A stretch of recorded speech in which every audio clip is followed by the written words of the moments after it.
Hello all. Now we'll discuss the state of agriculture sector at the time of independence. So the state of agriculture sector. As we know that agriculture was the main source of livelihood for most of the people in India. And about 85% of the population lived in villages. Meaning at the time of independence, only 25% of the population are in urban areas. There was no much urbanization at the time of independence. Almost 85% of the population are in rural areas, and their main occupation was agriculture and allied activities. Okay, so they derived livelihood directly or indirectly from the agriculture. Who? This 85% of the population. And in spite of 85% of the people dependent on agriculture, the sector faced stagnation and constant deterioration, right? So this was the irony. Though 85% of the population depend on agriculture, they were not able to generate good incomes due to the legacy of Britishers. As I said, we have adopted the crippled economy from the Britishers, right? Now we'll see the reasons for deterioration of agriculture sector at the time of independence, right? So the reasons are low level of productivity. What is the meaning of this? Productivity means the output per hectare. So there was low level of productivity, or the output per hectare of land was very low, and no effort was made by the British government to provide a permanent source of irrigation, and agriculture was vulnerable to climatic factors and affected by erratic rainfalls, huge rainfalls. See, as I said, the policies which were implemented by the Britishers had been implemented for their own benefits. Okay, so they derived a huge income from the agriculture sector. However, such income was not used to provide irrigation facilities for the agricultural lands in India. Instead, they used that money for their personal purposes. So because of lack of irrigation facilities, that means there were no large dams in India during the British rule. Only after independence, we had constructed large dams, multi-purpose irrigation projects on rivers to supply irrigation to the agricultural lands. Okay, so the condition was very bad with respect to agriculture in the British rule. So that's why the productivity or the output for hectare was very low, right? And in certain provinces, Britishers introduced Jamindari system, and Jamindars were recognized as a permanent owners of the soil, meaning the tiller of the soil was not the owner at that point of time. And huge stretches of land, hundreds of acres and thousands of acres, were given to the Jamindars, and they were made as a permanent owners to those lands which were controlled by the British. Okay, and the Jamindars had to pay fixed sum to the government as land revenue. Okay, and the Jamindars were given free hand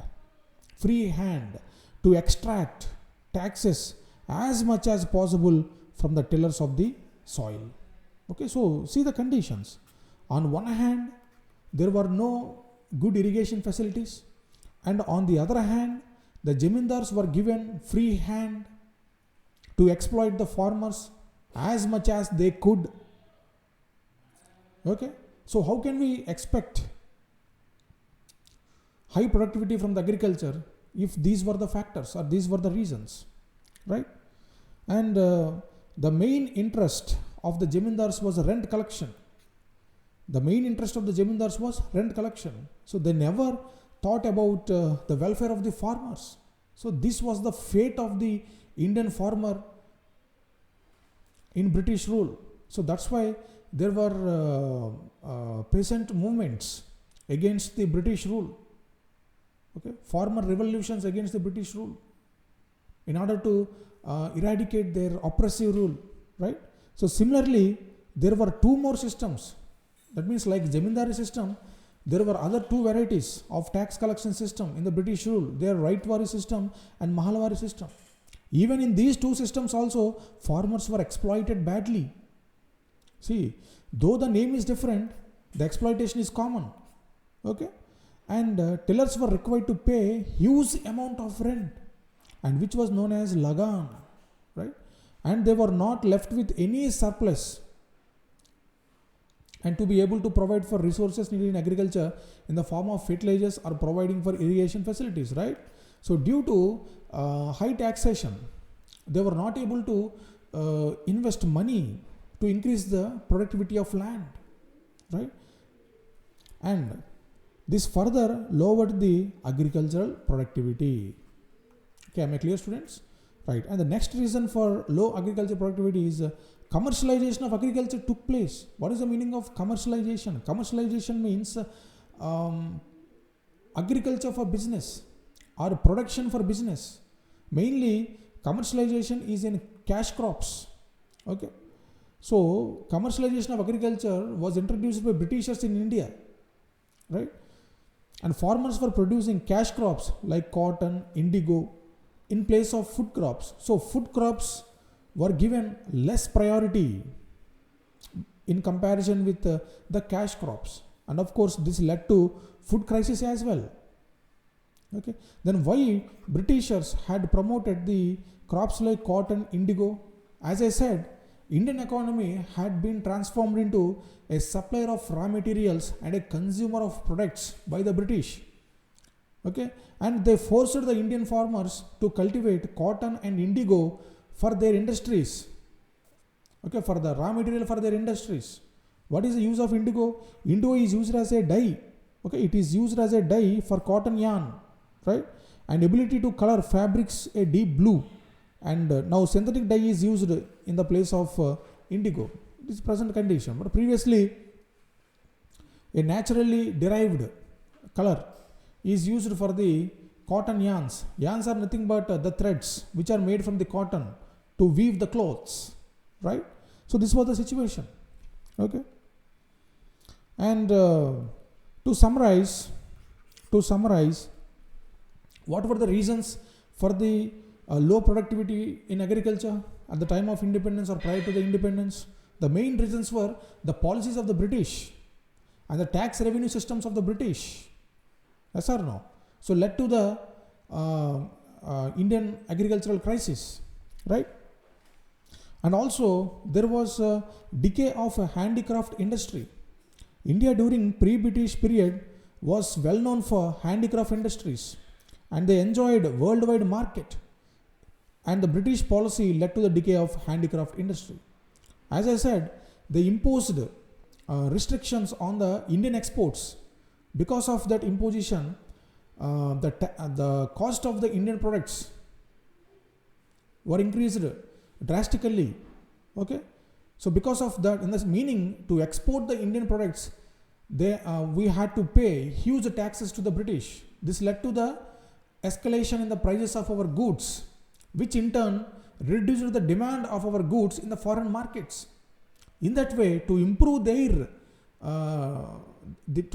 demand for their products, they imposed the taxes on Indian goods. So in that way, they deteriorated the Indian handicraft industry. Okay, and here the unfortunate thing is already 80% of the India's population during British rule or at the time of independence were in agriculture sector. And due to the deterioration of handicraft industry, the workforce in the handicraft industry was forced to agriculture. And this further escalated the agricultural crisis.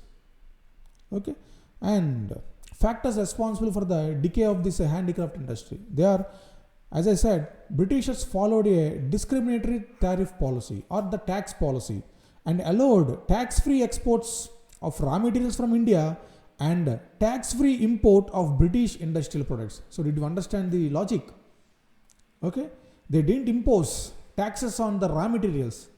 Why? Because they need raw materials for their industries. And also they didn't impose any taxes on British goods because to make British goods available at lower prices. So which will benefit their industries. Yes or no? But they imposed heavy duty on the exports of handicraft products. So if heavy duty is imposed, obviously the price of the product will increase.